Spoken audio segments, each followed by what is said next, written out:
আল্লাহ তাআলা নবী সাল্লাল্লাহু আলাইহি সাল্লাম উপমা দিয়ে বুঝায় দিতেছেন, শোনো তোমরা, ইব্রাহিম নবীকে কষ্ট দিয়েছিল নমরুদ খোদা দাবি করেছিল এবং ইব্রাহিম আলাইহিস সালাতু ওয়াস সালামকে অগ্নি অর্থাৎ আগুনে ফেলে মারার চেষ্টা করেছিল।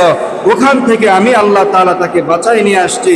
শোনো, ক্ষমতা নমরুদকে আমি দিয়েছিলাম, সারা দুনিয়ার ক্ষমতা নমরুদকে দেওয়া হয়েছিল।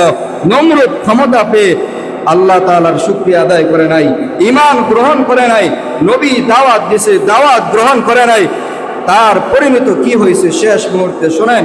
নমরুদকে আল্লাহ তাআলা শেষ মুহূর্তে আল্লাহ তাআলা জুতা পিটায়া মায়ের খাওয়ায়া তারপর দুনিয়া থেকে বিদায় করছে। কথা বলেন। যখন আল্লাহ তাআলার বাহিনীর কথা বলা হইতেছে, আল্লাহ তাআলার কোনো স্পেশাল ফোর্স লাগে না। আল্লাহ তাআলা ছোট্ট ছোট্ট মশা পাঠায়া দিয়া সেই নমরুদকে ধ্বংস করেছিল। কথা বলেন ঠিক কিনা?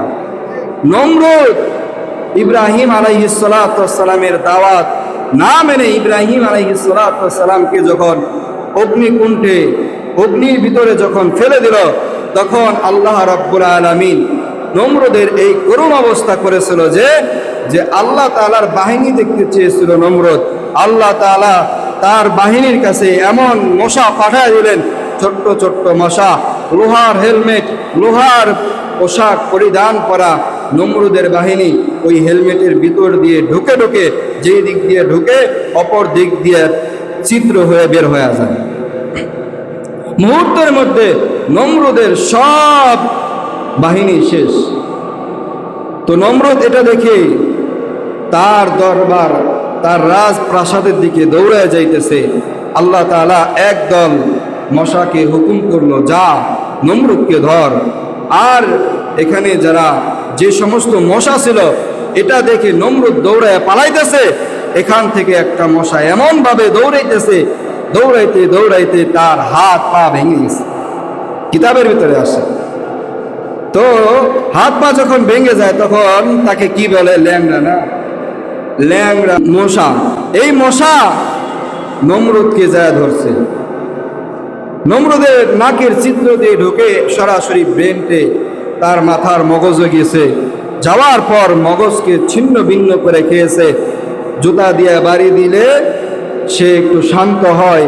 জুতার বাড়ি যখন শেষ হয়ে যায়, তাকে আবার মশা কামড়াইতে শুরু করে। এক পর্যায়ে তাকে জুতার বাড়ি দিতে দিতে দিতে দিতে এই দুনিয়া থেকে বিদায় করা হয়েছে। অর্থাৎ ক্ষমতা দেনেওয়ালা কে? ক্ষমতা দেনেওয়ালা আল্লাহ তাআলা।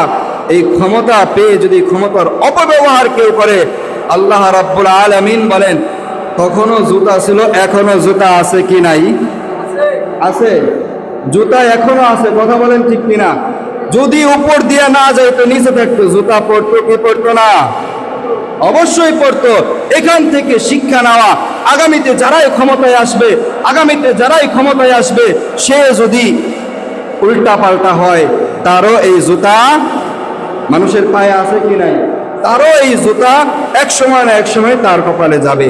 এই জন্য আগামীতে যারাই ক্ষমতায় আসবে তারা যেন আল্লাহ তাআলার আইন দিয়ে দেশ চালায়। কথা বলেন ঠিক কিনা? মুহতারাম হাজরিন, দ্বিতীয় ভাগ বলা শেষ। প্রথম ভাগে আলোচনা হয়েছিল যে আল্লাহ তাআলা সূরা ইখলাস কেন নাজিল করলেন।